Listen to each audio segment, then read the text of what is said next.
آل البيت فرض عندنا وبهذا الحب لا نخشى المحن. Manusia derajatnya lebih tinggi daripada makhluk-makhluk yang lain. Bahkan Allah Subhanahu wa taala memerintahkan para malaikat untuk bersujud kepada Nabi Adam. Karena apa? Karena ilmu. Allah Subhanahu wa taala berfirman, "Wa 'allama Adama al-asma'a kullaha thumma 'aradahum 'ala al-mala'ikati faqala anbi'uni bi asma'i haula'i in kuntum shadiqin." Dan Allah Subhanahu wa taala memberitahu kepada Nabi Adam semua nama-nama benda. Kemudian Allah Subhanahu wa taala perlihatkan kepada para malaikat. Allah Subhanahu wa taala berfirman, "Beritahulah kepada kami nama benda-benda ini jika kalian jujur." Qalu, para malaikat berkata, "Subhanaka la ilma lana illa ma 'allamtana innaka antal alimul hakim." Maha suci Engkau ya Allah, kami tidak tahu kecuali apa yang telah Engkau beritahu kepada kami. Sesungguhnya Engkau Maha mengetahui dan Maha bijaksana. Selamat menyaksikan sedikit tentang ilmu. Dengan ilmu, seseorang bisa terangkat derajatnya di sisi Allah Subhanahu wa taala. Allah Ta'ala berfirman, "Yarfa'illahu alladhina amanu minkum walladhina utul ilma darajat." Sesungguhnya Allah Subhanahu wa taala mengangkat derajatnya orang-orang yang beriman dan orang yang diberi ilmu. Di ayat ini dijelaskan bahwasannya Allah Subhanahu wa taala mengangkat derajatnya seseorang karena beriman plus berilmu. Dan dengan ilmu juga seseorang bisa mulia di mata manusia.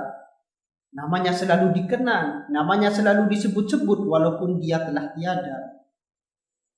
Dan perkataannya selalu memberi manfaat walaupun orangnya sudah tiada.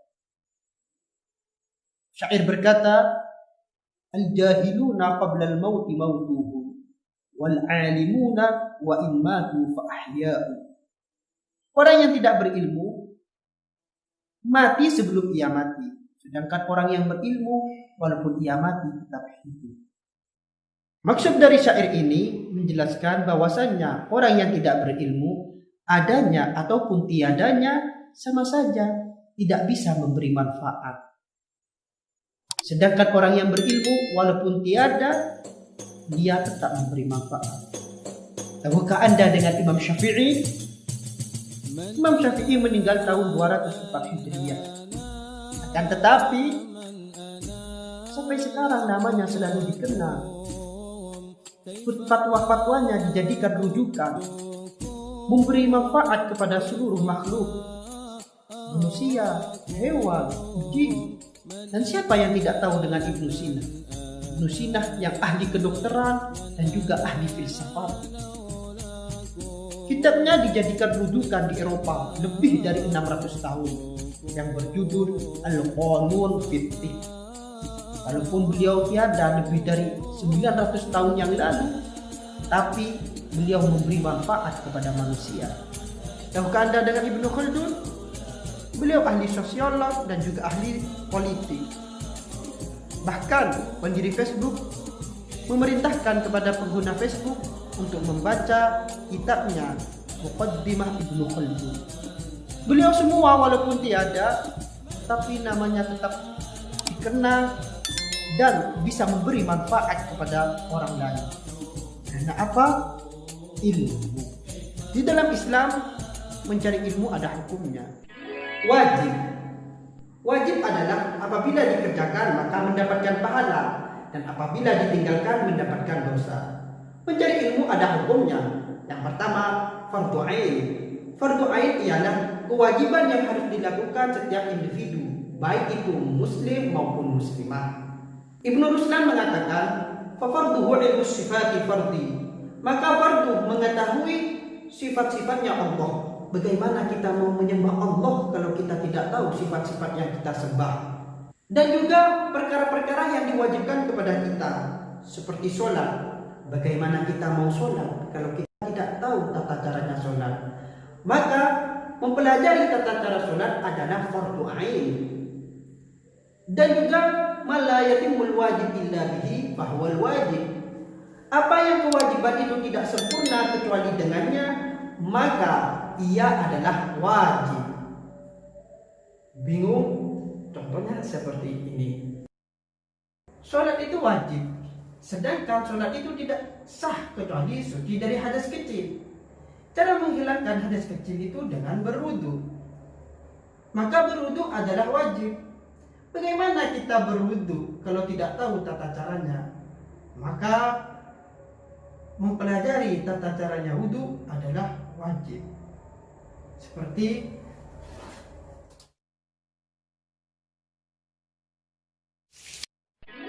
dan juga mempelajari sifat-sifat hati seperti tawadhu, qanaah, zuhud dan lain sebagainya. Dan juga mempelajari perkara-perkara yang harus dijauhkan di dalam hati seperti sombong, riya, hasud, dengki dan lain sebagainya. Yang kedua, mencari ilmu hukumnya adalah fardu kifayah. Fardu kifayah itu apa? Fardu kifayah apabila dikerjakan di suatu daerah satu orang saja, maka kewajiban itu gugur. Dan apabila ditinggalkan, tidak ada yang mengerjakan satupun di daerah tersebut, maka semua orang di daerah tersebut berdosa. Imam Ghazali mengatakan mempelajari ilmu tib, kedokteran, hukumnya adalah fardu kifayah. Di Taqriratus Sadidah disebutkan mempelajari ilmu fikih sampai derajat fatwa, hukumnya fardu kifayah. Dan juga mempelajari ilmu faraid, ilmu waris, hukumnya fardu kifayah dan lain sebagainya. Dan hukum mencari ilmu yang nomor 3 adalah sunnah. Sunnah ialah apabila dikerjakan maka mendapatkan pahala, dan apabila ditinggalkan tidak mendapatkan dosa. Seperti mempelajari ilmu olahraga seperti berenang, memanah, berkuda, itu hukumnya sunnah. Dan juga mempelajari ilmu fikih sampai ke masail-masailnya, hukumnya sunnah. Dan banyak lagi ilmu-ilmu yang sunnah dipelajari. Dan hukum mencari ilmu yang nomor 4 adalah mubah. Mubah ialah apabila kita lakukan kita tidak mendapatkan pahala, dan apabila kita tinggalkan kita tidak mendapatkan dosa. Mubah itu artinya boleh. Seperti mempelajari ilmu desain, seperti mempelajari ilmu arsitek, teknik, IT dan lain sebagainya, hukumnya itu adalah mubah. Dan hukum mencari ilmu yang nomor 5 adalah makruh. Makruh ialah apabila kita kerjakan kita tidak mendapatkan pahala, dan apabila kita tinggalkan dengan niat ibadah akan mendapatkan pahala. Contohnya mempelajari ilmu syair atau puisi-puisi untuk merayu perempuan, atau puisi-puisi tentang keindahan-keindahan perempuan. Ini hukumnya makruh. Dan hukum mencari ilmu yang terakhir ialah haram. Haram ialah apabila dilakukan akan mendapatkan dosa, dan apabila ditinggalkan mendapatkan pahala. Seperti belajar ilmu sihir, ilmu perdukunan, itu semua hukumnya haram.